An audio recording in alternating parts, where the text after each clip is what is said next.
All right, hey, good evening. It's super late. I'm going to try not to yawn because it is so late.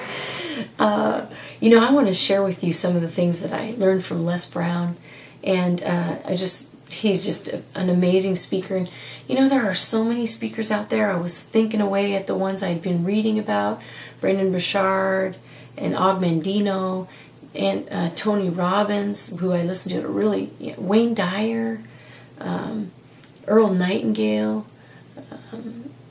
Wow, there's just so many. You could just go on and on and on. But Les Brown I've just started listening to him. I hadn't heard him or read any of his books or anything.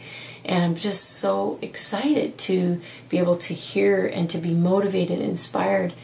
He really is a motivational, inspiring, great speaker.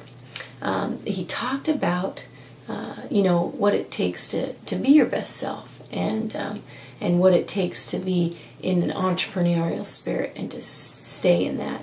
But the thing that really stands out to me is when he talked about a dream and an idea, the gifts, the talents, the things that we've been given, the desire to do something worthwhile with our life, the burning desire inside us, and maybe even the dream that we have that is inspiring to us, and how sometimes we stay in our head when that dream is in our heart. And he says we've got to get out of our head and live in our hearts. But he's talking about too that how many people went to their death without living their dream, without developing their talents, without using their gifts and sharing them.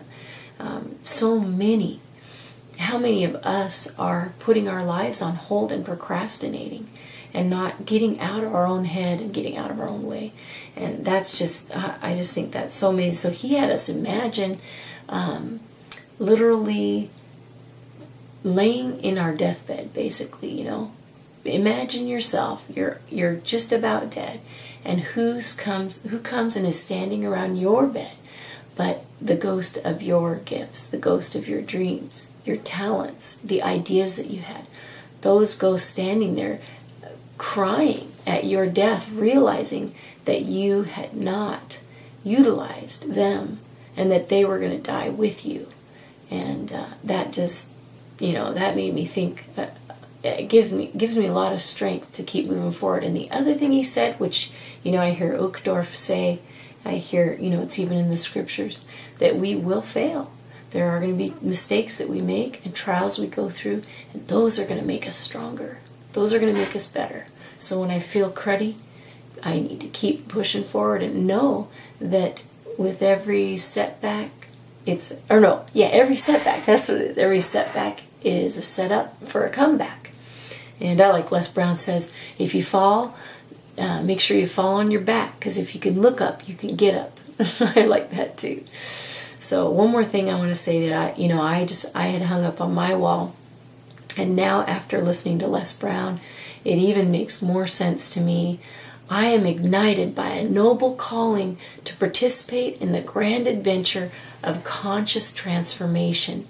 And what that means is I myself am making a conscious decision to live my dreams, to not let anything get in the way, and to get out of my head and into my heart and start living the way that God intended for me to live.